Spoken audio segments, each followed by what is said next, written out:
Olá, amados. Eu quero estar fazendo aqui um breve comentário da Palavra de Deus. Meu nome é Pastor Arildo Gomes. Eu quero estar aqui falando sobre algo interessante, que é a Palavra de Deus. Nós estamos vivendo, hoje é dia 2 de janeiro, de 2019. Sabemos que, para nós que somos cristãos, se aproxima o dia do Senhor. Eu saí fazer uma caminhada agora, estava meditando e me colocou no coração o Senhor de estar fazendo um comentário aqui. Eu quero ler uma passagem aqui que está no livro de Apocalipse, capítulo 12, que fala sobre a questão da mulher e o dragão. A mulher, a gente sabe que biblicamente ela representa a igreja. Isso é uma colocação que desde lá do Velho Testamento, quando você vai estudando, você percebe que a mulher ela tem a representatividade da igreja de nosso Senhor Jesus. Diz assim, e viu um grande sinal no céu, uma mulher vestida de sol, tendo a lua debaixo dos seus pés, e uma coroa de 12 estrelas sobre a cabeça. Versículo 2, e estava grávida e com dores de parto, e gritava com ânsia de dar à luz. Ela estava grávida e gritava com dores de parto para dar à luz. Eu quero me ater aqui, quero tecer um comentário.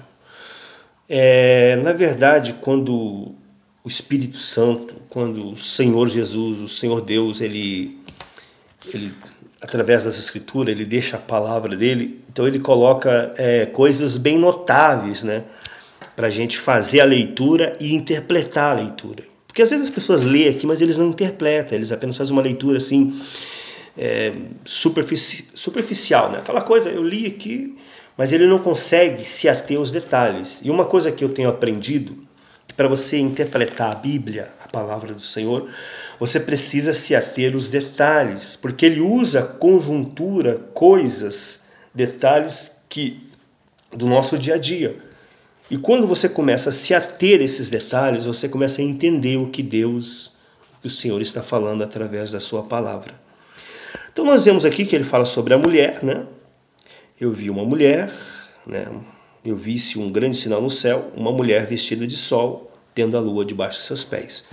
Então aqui você entende que essa mulher vestida de sol, e tinha a lua debaixo de seus pés. Na verdade, aqui a gente tem que entender sobre a questão das duas casas de Israel, A gente sabe, quem estuda um pouco mais aprofundado, que a lua ela representa a primeira aliança, que foi a aliança que Deus fez com Abraão, com a nação de Israel. Isso é uma coisa bem fácil de ser entendida. E o sol representa a segunda aliança, Se você olhar, por exemplo, lá em Gênesis, Deus criou os dois luminares, A Bíblia diz que Deus fez a luz, haja luz, no primeiro versículo. Mas os dois luminares Deus criou no quarto dia. Entenda isso, quarto dia. Deus criou o sol para governar o dia e a noite para governar... Aliás, a noite não, a lua para governar a noite. Você vê que lá, antes do dilúvio, não tem essa criação. Por quê?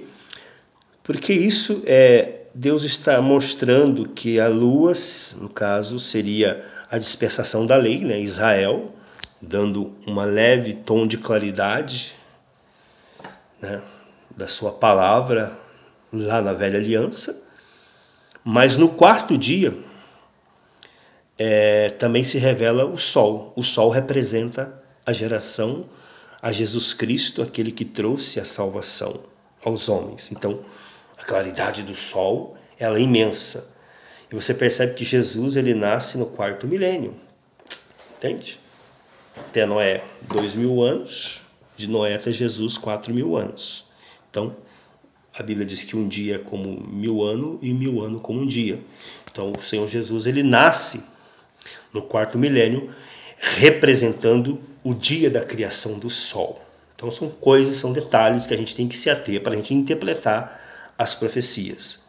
Agora entenda uma coisa, Aqui a Bíblia diz que essa mulher, ela tem a lua, né? Quer dizer, nós cristãos, né? A gente fala assim, a fé cristã, né?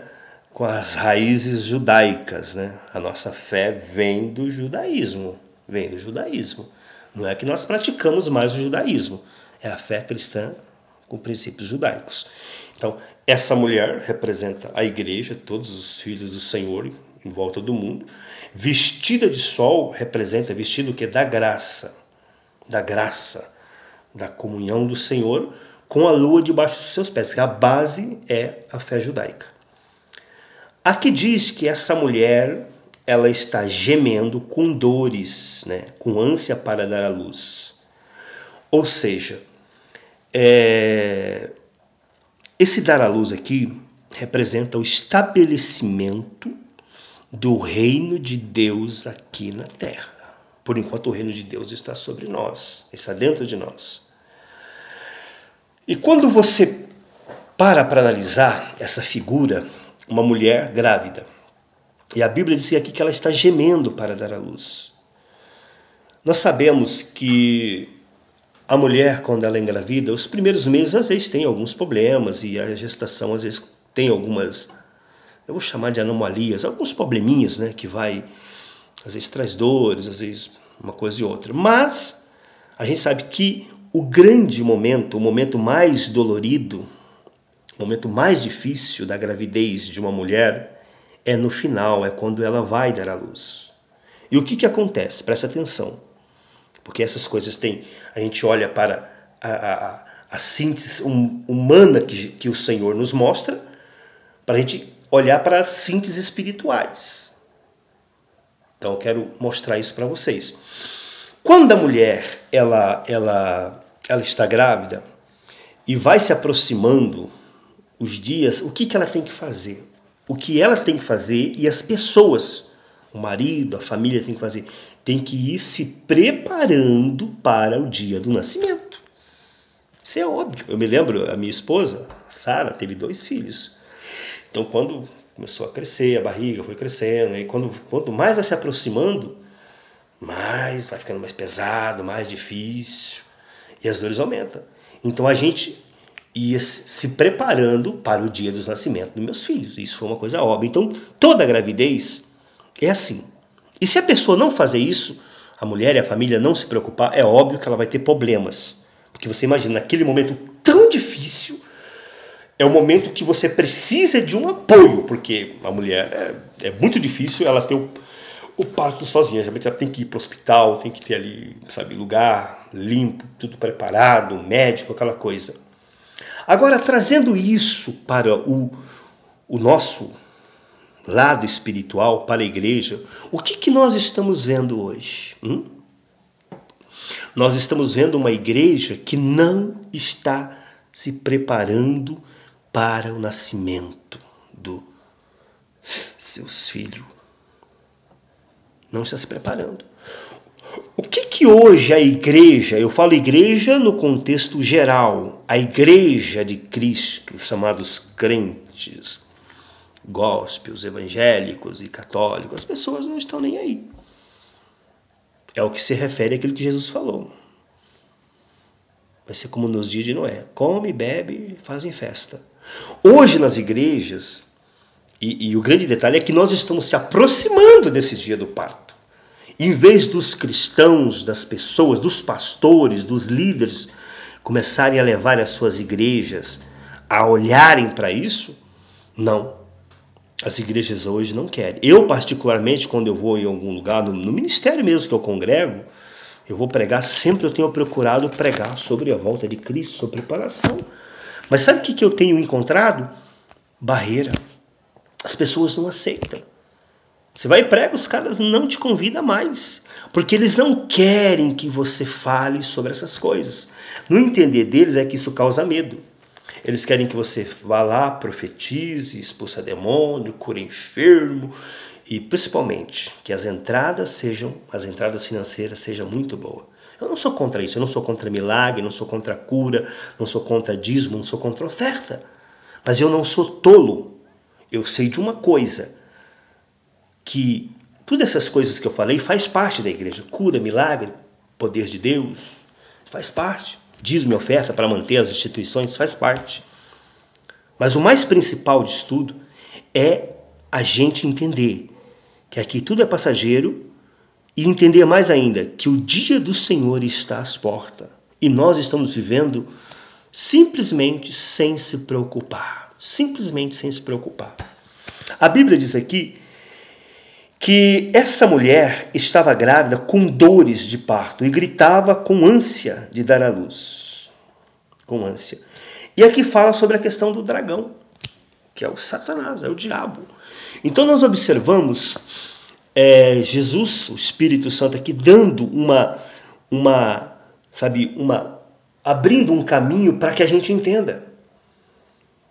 Se uma mulher grávida, ela se prepara para o dia da luz, que é o dia difícil, então nós entendemos que a igreja, nesses últimos momentos, essa mulher, ela vai ter grande dificuldade. A Bíblia diz aqui que ela gritava com dores de parto e com ânsia de dar à luz. Ânsia.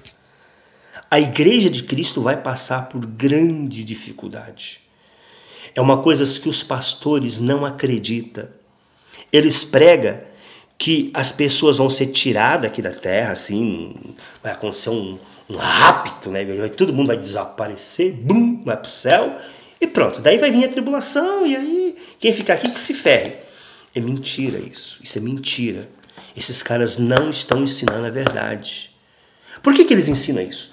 Para facilitar, para não colocar, digamos, preocupação. Porque hoje, o teor hoje principal da pregação desse evangelho hoje é sempre dar boas expectativas. Deus vai te prosperar. Deus vai te abençoar. Agora foi a passagem do ano, foi isso que eu ouvi. Sabe? Sempre, sabe assim, nós somos os dodói. Nós não podemos passar luta, nós não podemos passar provação, nós não podemos sofrer. Então eles criam sempre esse factoide que tudo vai dar muito certo. Por quê? Por que eles fazem isso? Porque eles não estão pregando o evangelho da cruz. Não estão pregando. Então nós olhamos para essa situação e o que nós vemos hoje? Uma igreja totalmente despreparada para esse momento aqui. Porque a Bíblia diz aqui, e viu outro sinal no céu, eis que era um grande dragão vermelho que tinha 7 cabeças e 10 chifres, e sobre as suas cabeças 10 diademas, e a sua cauda levou após si a terça parte das estrelas do céu e lançou-as por terra, e o dragão parou diante da mulher que havia de dar à luz para que ela, dando à luz, tragasse o seu filho. Então aqui nós vemos que esse dragão aqui é Satanás. E ele vai confrontar a igreja. Aqui no versículo 5 fala que ele deu à luz a um filho varão, e esse varão há de reger as nações. Isso aqui é Jesus Cristo, né? Que é o primeiro filho, digamos, da igreja, o nosso primeiro irmão. E ele vai, só que ele foi arrebatado para Deus, e na verdade Jesus Cristo está arrebatado diante de Deus, ele está junto do trono de Deus, né? Está aqui. E a mulher fugiu para o deserto, onde já tinha lugar preparado por Deus. Então nós observamos que as pessoas, é óbvio que eu espero de Deus boas coisas, mas é óbvio que o que está acontecendo hoje é uma disparidade, as pessoas vivem totalmente à la vontade, não existe temor da palavra, não existe hoje santidade. Se você ler aqui em Tessalonicenses não, em Timóteo, a Bíblia fala que eles quem? As pessoas que ouviram a palavra, tendo comichão nos ouvidos, eles rejeitarão a sã doutrina. O que é a sã doutrina? A sã doutrina é isso aqui, ó, a palavra de Deus. E eles vão fazer o quê? Eles vão amontoar para si mestres conforme as suas concupiscências, que falam o que agrada a eles, só isso. Então é isso que nós estamos vendo. Eu sei que eu vim aqui ficar falando, não vai resolver. Quem vai dar jeito em tudo isso vai ser o próprio Deus. Vai ser o próprio Deus. Então nós observamos que essas coisas estão acontecendo. E as pessoas estão vivendo hoje simplesmente, como se tudo tivesse muito normal. E realmente está normal. Só que eu, como cristão, que olho a palavra de Deus, eu tenho que entender que vai mudar o tempo. Essa facilidade que nós temos hoje, de estar por aí pregando dentro das igrejas, isso vai acabar. vai acabar. O dragão vai confrontar, Satanás vai vir provação contra a igreja. E o problema é que quando você sabe que vai vir uma situação difícil e você não se prepara, porque se você se prepara, você está preparado. Por exemplo, vai vir um tempo de miséria, vai vir um tempo de fome, então você se prepara, você junta alguns alimentos. Por exemplo, eu vou dar aqui uma ilustração bem básica. Por exemplo, eu ouço um anúncio, Cenepar, olha, dia tal não vai ter água no meu bairro, aqui, meu bairro SIC. Então o que eu faço? Eu procuro guardar um pouco de água para mim, fazer minhas coisas, e eu sei que aquele dia não vai ter água. Então, eu ouvi e eu me preparei. Então, eu sei que não vai ter água, mas eu vou ter ali um pouco de água. Talvez eu não vou poder esbanjar, mas eu vou ter um pouco de água ali para mim se virar, né, no meu dia a dia. Mas o que está acontecendo hoje, cara? Deus está falando para a igreja. Deus está falando para o seu povo. Gente, vocês se preparam, porque vai faltar água, vai vir provação, vai vir dificuldade. E as pessoas dizem, né, que Deus é maravilhoso, Deus é lindo, Deus é tudo. E aí vai vir a provação. Isso cai lá na parábola das 10 virgens. Vai vir a provação, vai vir um tempo de luta. E essas pessoas não vão estar preparadas. E aí sabe o que elas vão fazer? Vai acontecer igual aconteceu na parábola das 10 virgens. As prudentes estavam preparadas e tinham azeite. E quando veio a luta, a dificuldade, a escuridão, o que elas fizeram? Elas tinham um pouco ali para se virar. Então as imprudentes correram para as prudentes, dizendo, dai-nos nos vossos azeites. É a mesma coisa. Eu ouvi um anúncio que vai faltar água no meu bairro durante uma semana. Eu fui lá e me preveni, guardei água no meus recipientes, nas minhas garrafas, nas minhas jarras, e enchi tudo que eu tinha para passar aquela semana. E aí as outras não se prepararam. Simplesmente, isso aqui é lá 100 anos, que vai acontecer isso. E quando vinha a aprovação, então muitos cristãos vão começar a buscar. Só que nesse tempo, aqueles que se prepararam vai dizer, ei, eu me preparei. Problema seu. Porque vai vir grande perseguição, onde as igrejas, meu amigo, vão ser extremamente fechadas. Vai acabar. A pregação do evangelho vai ser difícil. Né? A não ser nas casas, em alguns lugares. Só que os cristãos estão vivendo despercebidamente. Nós vemos a parábola, aquelas duas passagens de Jesus, quando ele... a questão das tempestades no mar. Então, você percebe que a primeira tempestade, Jesus está no barco. E aí vem uma tempestade. E aí os discípulos clamam a ele, Senhor, ajuda-nos. Então, ele vai lá, repreende o mar tal, e tudo se torna bonança. Então as pessoas pensam que aquilo ali está ali para uma história bonita. Olha que Jesus fez um milagre. Não, aquilo ali está passando uma mensagem. Então aquilo ali representa o começo das lutas e das provações da igreja. Mas depois, preste atenção, a Bíblia diz que Jesus estava em um lugar onde ele operou sinais. Estou um pouco resfriado, gente. E ele multiplicou os pães, e aí ele abençoou. As pessoas comeram, então representa o que está acontecendo hoje, não representa? Jesus multiplicando, abençoando, curando. E ele fala para os discípulos, vocês vão pegar o barco e vão cruzar para o outro lado. E a Bíblia diz que ele não foi, ele foi para um lugar para orar ao Pai. E a quarta vigília da noite, a Bíblia diz que o mar estava revolto, estava tendo uma turbulência e os discípulos estavam passando luta, dificuldades. E a Bíblia diz que naquela quarta vigília, que seria, digamos, das 3 às 6 da manhã, mais ou menos, sei lá, umas 4h30 da manhã, estava acontecendo aquilo, aparece o Senhor. E ali o Senhor aproxima-se deles e eles ficam apavorados, eles nem acreditam, eles não imaginam, eles ficam pensando que é um fantasma. E eles gritaram, eu acho que é um fantasma, é um monstro, é um diabo, sei lá. Não sei o que eles pensaram, quer dizer, pensaram que era alguma coisa menos o Senhor. Aquilo ali, essas duas passagens, ela dão uma descrição do começo e do final. Porque lá no começo você percebe que Jesus está no barco com eles. Só que aqui no final Jesus não está, ele vai vir. Você entende? Socorrer eles. Ali nós vemos, por exemplo, lá em João, aqui em João 9, acho que é 9:5, diz assim, já vou encerrar esse vídeo, acho que é 9:5, se não me falha a memória. Convém que eu faça as obras daquele que me enviou enquanto é dia. A noite vem que ninguém pode trabalhar. Você está entendendo? Vai vir um período de noite. E esse noite aqui, que significa? É trevas. Vai vir um período nesse último momento da igreja de treva, que ninguém vai poder trabalhar, meu amigo. Ninguém.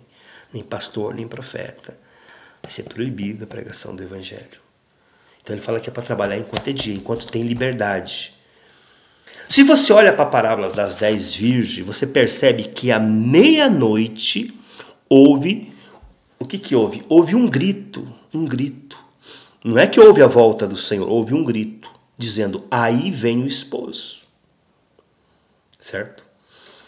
Agora eu pergunto para você, quem é que deu esse grito? Quem é que gritou? Foi o Espírito Santo? Foi os pastores? Foi Jesus? Então ali, a Bíblia diz, né, que houve esse grito. Isso está lá em Mateus 25. E esse grito dizendo, aí vem o esposo. Né? Então, ali está configurando o quê? Com a volta de Jesus, com a volta do Senhor. Mas quem que deu esse grito? Entenda uma coisa, para a gente entender isso, nós precisamos entender a questão das festas.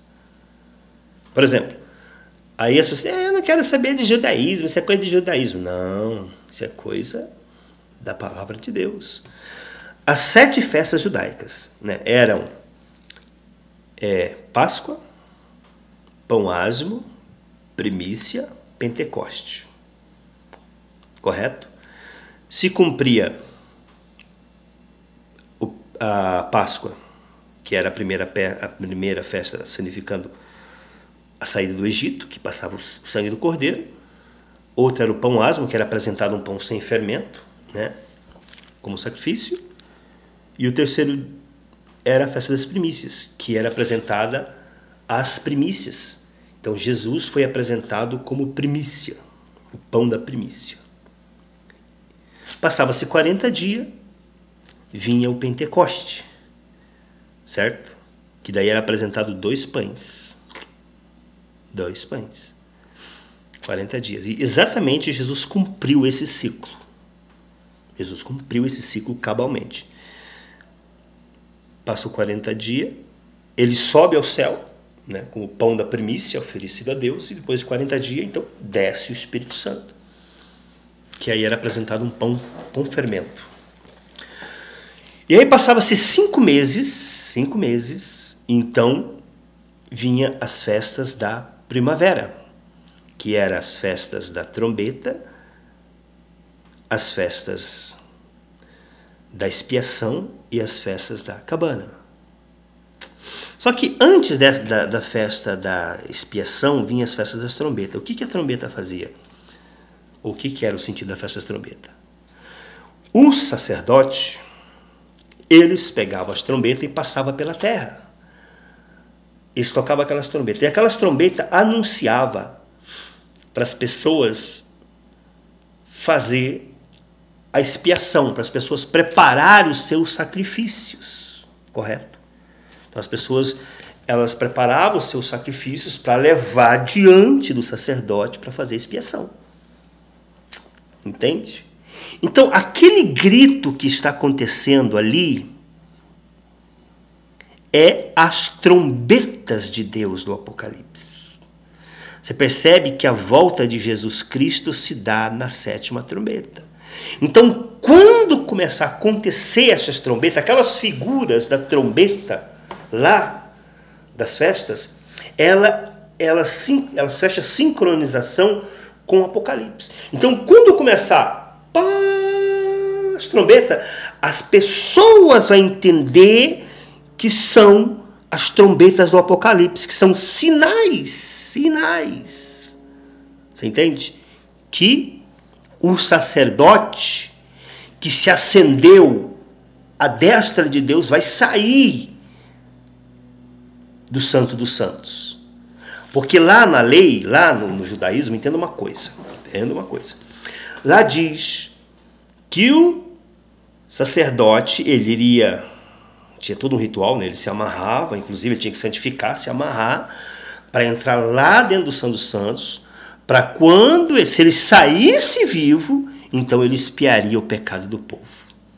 Daí o povo ia para as festas da cabana, o povo ia comemorar, que representa a festa das bodas. Esse sacerdote lá era na representação da primeira aliança, que é a lua, representada pela lua. Só que agora nós temos a segunda aliança, que é representada pelo sol, por Cristo. Então, quando começar a tocar as trombetas, ou quando tocava as trombetas, as pessoas começavam a preparar o sacrifício, as pessoas começavam a se preparar para o dia do sacrifício. Ou seja, quando começar a tocar as trombetas do Apocalipse, que não é apenas uma pessoa que vai sair tocando uma trombeta, mas é os sinais evidentes, as pessoas vão começar a se ligar e elas vão começar a se preparar, porque elas sabem que Jesus, que é o sacerdote, sairá do Santo do Santo para expiar o pecado de toda a humanidade.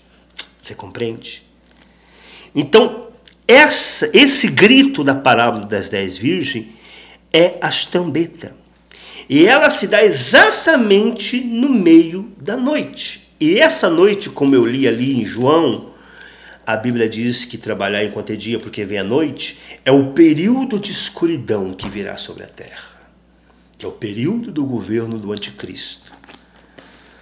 E à meia-noite, você vê que divide. Você sabe que os primeiros 3 anos e meio, eles se separam dos últimos 3 anos e meio, que os últimos 3 anos e meio é a ascensão do anticristo em pessoa. Primeiros 3 anos e meio é a ascensão do governo, se prepara toda a estrutura, mas ela já está, digamos, com espírito, com toda a parafernália que vai redigir o anticristo, e depois dos últimos 3 anos e meio, então aí a ascensão do anticristo. Então você percebe que no meio da noite, há o grito, quer dizer, as trombetas, anunciando. Então é o grito. Agora você percebe, quando você olha lá na história que eu contei para você, que está aqui na Bíblia, do mar, que a quarta vigília, porque assim, na questão judaica, o dia era preparado pela primeira, segunda e terceira e quarta, até a 11ª hora. A partir das 6 horas começava a noite. Era diferente, ou é diferente até hoje, do nosso calendário. O dia do judeu começa às 6 horas, o nosso dia começa à meia-noite. Então a gente tem que entender esses detalhes do judaísmo para a gente compreender as questões espirituais. Então quando você analisa, por exemplo, que a meia-noite, quer dizer, vai ser no meio dessa escuridão. E você percebe que lá na história de Jesus, que ele vem já quase no amanhecer do dia. Por que quase no amanhecer do dia? Porque quando terminar o período de trevas, então começa o ano aceitável do Senhor, o dia do Senhor, o reino de Cristo aqui na terra. Você pode compreender isso? É por isso que Jesus ele vem já na quarta vigília, quer dizer, era entre 3 a 6 horas da manhã, não sei se era 3h30, 4h30 ou 5h30. Você entende? Ali é uma descrição que quando Jesus vem para arrebatar, para arrancar os seus santos que estão passando pela tribulação, muitos vão ter como um fantasma. Entendeu? Muitos vão ter como fantasma. E você vê que ali aparece a figura de Pedro, e Pedro vai andando sobre as águas, quer dizer, sobre a luta, sobre os problemas que vai acontecer na grande tribulação, e ele afunda. Mas quando ele está afundando, quer dizer, ali representa que parece que a igreja vai ser exterminada, o povo de Deus vai ser exterminado. Quer dizer, ali mostra digamos assim, uma ideologia, como é que eu posso dizer assim, um pano de fundo, que parece que o evangelho, a obra de Deus, a igreja vai ser exterminada sobre a face da terra. Mas assim, aí vem o Senhor e diz, e pega Pedro pela mão. Quer dizer, naquele momento, o Senhor Jesus Cristo levanta Pedro da água. de afundar. O Senhor Jesus levanta a sua igreja. Quer dizer, ele vai arrebatar a sua igreja. Harpazio, vai tomar a força para junto de si. O que eu estou fazendo aqui é algo que o Espírito Santo colocou no meu coração. É começar a falar, porque às vezes no púlpito da igreja eu não posso falar mais isso, porque isso não dá lucro, isso não dá resultados para dízimo e oferta, mas aqui eu não preciso pagar nada e eu sei que muitas pessoas podem ver. E a partir do momento que você vê esse vídeo, você vai entender coisas espirituais que a igreja de Cristo precisa saber. Se isso não está sendo pregado e ensinado mais nos púlpitos, porque hoje as pessoas procuram lá, não é interpretar as profecias, as pessoas perguntam, só texto que fala sobre prosperidade, bênção, cura e milagre. Vou falar mais uma vez, eu não sou contra a bênção, eu não sou contra a prosperidade, eu não sou contra milagre, mas eu não sou tolo. Eu tenho que entender que Deus tem muito mais do que tudo isso. Deus quer nos preparar, porque dias maus vão vir, e nós temos que estar preparados para as grandes provações que vamos passar, e também entender que grande vitória nós vamos ter quando Jesus voltar e estabelecer o seu reino aqui na terra, como está escrito em Apocalipse. Está escrito em Apocalipse 11, 15. Né? O anjo tocou a sua trombeta e houve no céu grandes vozes, né, que dizia: os reinos do mundo vieram a ser de nosso Senhor e do seu Cristo, e ele reinará para todo sempre. É aqui que Jesus vai reinar. Não é lá em cima, é aqui. Então nós temos que entender isso, que o dia do Senhor está chegando, mas antes que ele chegue, virá grande tribulação. Que Deus te dê sabedoria e entendimento da sua palavra. Amém.